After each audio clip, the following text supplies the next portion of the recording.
እንደዚህ አቱን ተረጋጋ። ቆይ ምን ልታደርግ ነው? ኑኑ ይሄ ቀላል ነገር አይደለም።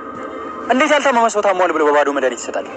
አንቺ የህክምና ቦታውን የምታውቂ ከሆነ ነገር ካልሆነ ግን ቀጥ ብዬ ቤት ሄጄ እንድትወስደኝ ያደርጋታል። እውነት አላውቅም፣ ግን በቃ ተረጋጋ። ዋናው ነገር እኔ ደህና መሆኔ ነው። ተይ እንጂ እኔ አበባ የታመምሽ መስሎሽ እኮ ራስሽ ልታጠቢ ነበር እና ዝም ብሎ ይታለፋል? ልናጣሽ ነበር እኮ። ግን በቃ አሁን ደህና ነኝ። በዚህ ማመስገን አለብኝ። አይሆንም፣ እውነቱ መውጣት አለበት። እንዴት ቢደፍሩ ነው ሐሰተኛ የህክምና ማስረጃ የሚጽፉት? ቤሉል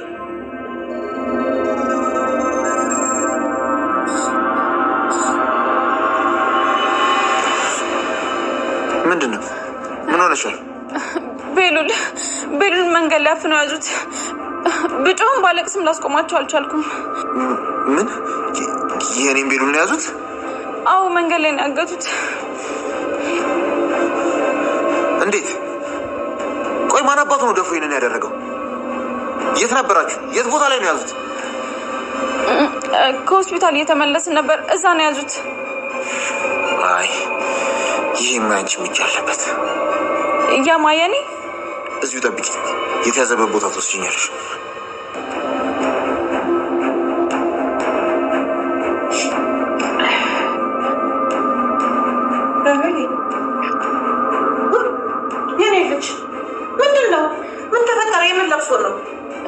እናቴ ቤሉልን አገቱት።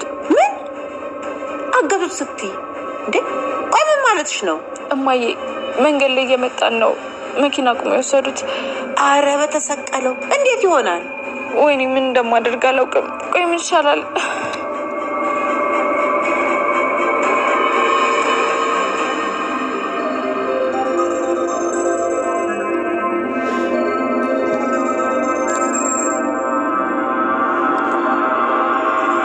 ነገር ሳይፈጠር ልጁን ያደረግሽበት ተናገሪ። ቶሎ በይ። ማለት ምን ለማለት እየሞከርክ ነው? የሞል እንዴ ልቀቀኝ። እዛ አይ አለቅሽ። ልጁን ያሳገዝሽበትን ቦታ ተናገሪ። ሰምኛለሽ? ልጁን አስለቀቂው። አፍጥኙ። እገልሻለሁ። ልቀቀኝ። ወደዛ በጣም ያበዛዋል መሰለህ። እኔ ሳልሆን አንቺ ነሽ ያበዛሽው። ቆይ ምን አይነት ደፋር ብትሆኝ ነው ቤሉ ላይ እንደዚህ ያደረግሽው? እኔ ምንም የማውቀው ነገር የለም አልኩ። አላምንሽ። ዝም የምልሽ መስሎሽ ከሆነ ደግሞ ተሳስተሻል።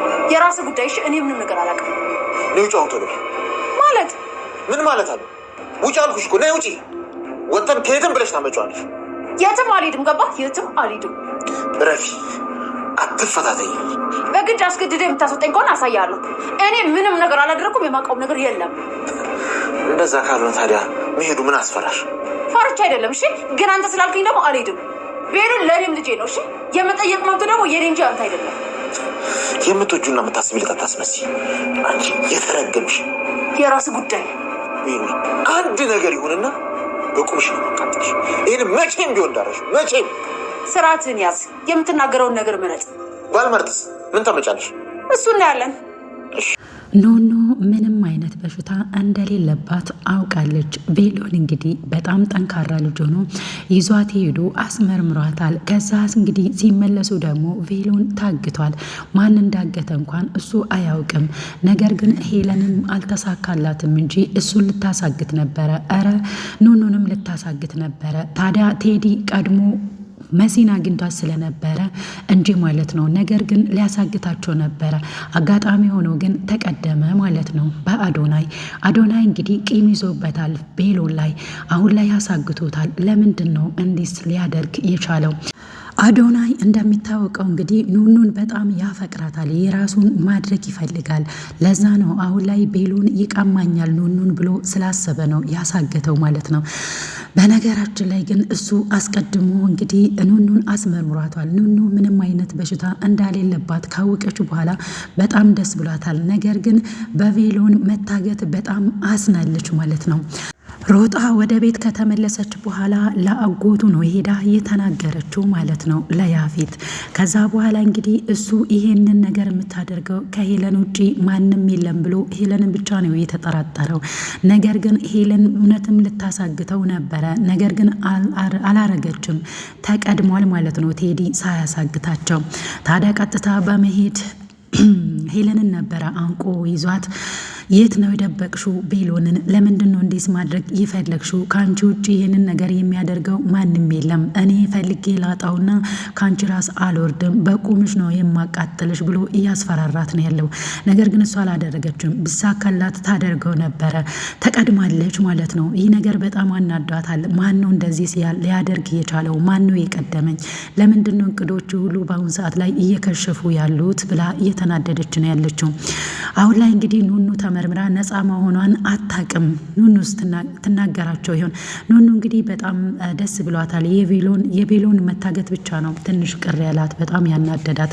ታዲያ ኤልሹ አሁን ላይ በበሽታ ተይዛለች ብላ ነው የምታስባት። ይህንን ነገር እውነት መስሏታል።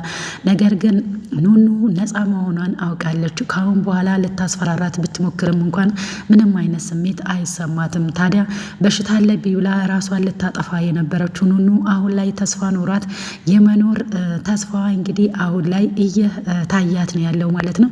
ቤሎን እንግዲህ ወስዶ በማስመርመሩ ብዙዎቻችን ደስ ብሎናል ማለት ነው። እናም ኑኑ ይህንን ነገር ካወቀች በኋላ በነፃነት እንግዲህ ማንም ሳትፈራ ማንም ሲሰድባት ሳትሸማቀቅ እዛ ቤት ውስጥ ትኖራለች። ነገር ግን ያው በበሽታ እንዳልተያዘች የምታውቀው እዛ ቤት ውስጥ ሄለን ብቻ ናት ማለት ነው። ምክንያቱም አውቃ ነው እንደዛ ስታደርግ የነበረው ስታሸማቅቃት የነበረው ማለት ነው።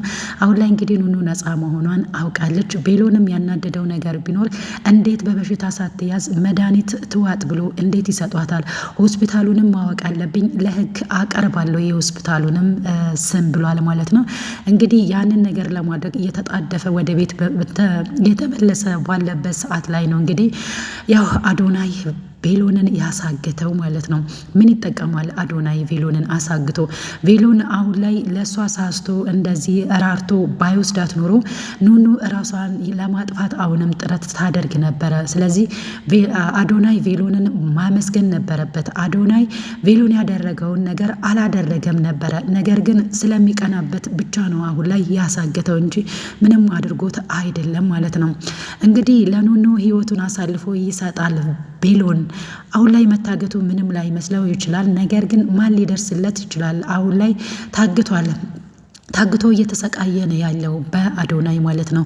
አጎቱ ደግሞ ሄለንን እየተጠራጠረ ነው ያለው። ታዲያ መጨረሻው ላይ ሊደርስበት ይችላል፣ በጣም አደገኛ ስለሆነ ማለት ነው። ሌላኛውና ዋነኛው ነገር እንግዲህ መሲ ማንንም ሳታስፈቅድ ወጥታለች፣ ከቴዲ ጋር ተገናኝታለች። ሄለን ደግሞ ቤት ውስጥ እያበደች ነው ያለችው። የት ነው የሄደችው? እሷ ልጅ አሁንም እየተፈታተነችኝ ነው ያለችው እያለች ጓደኛዋን እያስጨነቀቻት ነበረ ማለት ነው። ከዛ በኋላ እንግዲህ እሷ ማንንም ሳትፈራ እየተሳቀቀችም ብትሆን ሄዳ ቴዲን አውርታ እንግዲህ በዛ ላይ ደግሞ ስለ ሄለን አንድም ነገር አላወሩም። ስለ ወደፊት ህይወታቸው ነበረ ከቴዲ ጋር ሲያወሩ የነበረው መሲ። ታዲያ ወደ ቤት እየተመለሰች ባለበት ሰዓት ላይ እንግዲህ የአዶናይ አጎት አግኝቷቸዋል ቴዲና መሲን። ከዛ በኋላ እንግዲህ በጣም ተቆጥቷት ምን ትሰሪያለሽ እዚህ ከዚህ አውሬ ጋር ብሏት ቢቆጣትም ነገር ግን አይ ምንም ነገር አይደለም እኔ ሱቅ ወጥቼ መንገድ ላይ ነው ያገኘኝ ብላ እንግዲህ ለማዋሸት ሞክራለች። እሱም ደግሞ እንግዲህ ቴዲን እያስፈራ ራው ነበረ ማለት ነው። ለምንድን ነው መሲን የቀረብካት? ምን አስበክ ነው? ደግሞ የሰጠው ቀን በጣም አጭር ነው፣ አለበለዛ አጠፋሃለሁ ብሎ አስፈራርቶታል ማለት ነው። መሲ አማራጭ አታ እንግዲህ ቴዲ ያው ወደ ቤት ስለማይወስዳት የምትመለሰው ከአዶናይ አጎት ጋር ስለሆነ ቀጥታ እሱን መርጣለች ማለት ነው። እንግዲህ መሲ እውነት በጣም ፈርታ ነበረ፣ ግን በስተመጨረሻ ላይ ቤት ወስዶ ምን እያደረግሽ ነበረ? ከዛ አውሬ ጋር ብትጠነቀቂ ይሻላል። አንቺ እንኳን እውነቱን ባትነግሪኝ እኔ አንድ ቀን መድረስ አይቀርም እውነቱ ጋር ብሎ ሲቆጣት ነበረ ማለት ነው። ከዛ በኋላ እንግዲህ አሁን እኔ ወደ ክላሴ መሄድ አለብኝ ብላ ወደ ክፍሏ ሄዳለች ማለት ነው መሲ። ከዛ በኋላ እንግዲህ ኑኑ እየሮጠች መታ ቤሎን ታግቷል፣ ብጮህም ባለቅስም ላስጥለው አልቻልኩኝም ብላ ለአጎቱ ስትናገር አጎቱ በጣም ተናዶ ነው እንግዲህ ወደ ሄለን ጥርጣሬ ያመራው ማለት ነው። ሌላው ነገር እንግዲህ ቤሎን ጮኛ እየተባለች የቤሎን ልብስ ውስጥ እንግዲህ የሄለንን ጌጣጌጥ አግኝተዋለች። እንዴት እንደዚህ ያደርጋል? የገዛ ልጇ እንዴት ጌጣጌጧን ይሰርቃታል? ብላ በጣም ተገርማለች። ሄለን ናት እንግዲህ አሁን ላይ አንቺ የሱ ጮኛ ነሽ፣ የሱ ክፍል መግባት አለብሽ ብላ እዛ ስትገባ ኪሱን ፈትሻ እንግዲህ ያገኘችው ነገር በጣም አስደንግጧት ነበረ። እሷም እንግዲህ እሱን እበቀለዋለሁ ብላ ቀጥታ ያገኘችውን ነገር ወደ ሄለን ይዛ ነበር ያመራችው። ሄለንም እንዴት እንደዚህ ሊያደርግ ይችላል? እሱ እንደዚህ አያደርግም ብለው እንግዲህ ጥርጣሬያቸውን ወደ እሷ ነበር ያደረጉት ማለት ነው። አሁን ላይ እንግዲህ ቤሎን ኪስ ውስጥ የተገኘው ነገር ሄለን እንዲሁም ደግሞ ኤልሹን ቢያስደነግጣቸውም አሁን ላይ አማራጫቸው ማን ነው እንደዚህ ሊያደርግ የቻለው? ከእሷስ ቦርሳ ውስጥ ማን ነው አውጥቶ የእሱ ኪስ ውስጥ ያደረገው የሚለው ነገር ኤልሹን ግራ ገብቷታል። ምክንያቱም የእሷ ስራ ስለነበረ ማለት ነው። ይህንን ነገር እንደዚህ ያደረገችው ቤሎንን ስሙን ለማስጠፋት ነው ወይ ብላም እያሰበች ነው ያለችው። ኤልሹ እንግዲህ ይህንን ነገር ያደረገችው የኑኑያትን ስም ለማጥፋት ነበረ ማለት ነው። ታዲያ አሁን ላይ ግራ ገብቷታል። ለራሷ የደበቀችው ስለሆነ እንዴት ቤሎን ኪስ ውስጥ ተገኘ የሚለው ነገር እንግዲህ ግራ ገብቷታል ማለት ነው። ውድና የተከበራችሁ የቻናሌ ቤተሰቦች እንዴት ናችሁ? እኔ ያለው እግዚአብሔር ይመስገን። ለቻናሌ አዲስ ከሆናችሁ ሰብስክራይብ ማድረጋችሁን እንዳትረሱ። እንግዳ ድራማ እንግዲህ አሁን ላይ በጣም ብጥብጥ ላይ ናቸው ማለት ነው። እቤት ውስጥ ሰላም የለም። እንግዲህ ኑኑያት በጣም ደስ ብሏታል። ኑኑ ተመርምራ ነጻ ስለሆነች ደስ ያላችሁ ካላችሁም ይህንን ቪዲዮ ላይክ በማድረግ ጀምሩት ማለት ነው። ስለተከታተላችሁኝ እጅግ አድርጌ አመሰግናለሁ። ታዲያ አንድ ጥያቄ የሆነብኝ ነገር ቢኖር እናንተም እስኪ ጥያቄ ከሆነባችሁ ኮሜንት ላይ አስተያየታችሁን ጻፉልኝ ማለት ነው። ያፌት መሲን አፍቅሯት ነው ወይስ ቴዲ ጋር ስላገኛት ብቻ ነው እንደዛ ነብር ሆኖ ሲቆጣ የነበረው? እስኪ እናንተም ኮመንት ላይ አስተያየታችሁን ጻፉልኝ። አዶናይ ደግሞ አሁን ላይ ለምንድን ነው በዚህ ልክ ቤሎንን የሚጠላው? ምክንያቱም ሁለቱም ኑኑያትን በጣም ይወዳታል፣ ያፈቅሯታል። ነገር ግን በዚህ ልክ ወንድሙን እንደዚህ ማድረግ ነበረበት ወይ? ምክንያቱም አሁን ላይ እንግዲህ በመነጋገር መፍታት ይችሉ ነበረ። አይ እንዲሁም ደግሞ ኑኑያት እንግዲህ እሱን አዶናይን አትወደውም፣ አታፈቅረውም። ነገር ግን እሱ በጣም ያፈቅራታል፣ ይወዳታል። እሱ ስለወደዳት ብቻ የራሱ ማድረግ ይኖርበታል ወይ በግዴታ? እንግዲህ አሁን ላይ እሷ የምትወደው የምታፈቅረው ቤሎን ነው። ቤሎን ደግሞ እህቱ እንደሆነች አያውቅም። ታዲያ ይህ ነገር በመሀል ሲፈጠር ምን ይመስላችኋል? እንግዲህ መጨረሻቸው ምን ይሆን? እንግዳ ድራማ ላይ የኑኑያትና የቤሎን መጨረሻ ማለት ነው። ስለተከታተላችሁኝ እጅግ አድርጌ አመሰግናለሁ። በሌላ በአዲስ ቪዲዮ እስክመጣ ድረስ ቸር ሰንብቱ።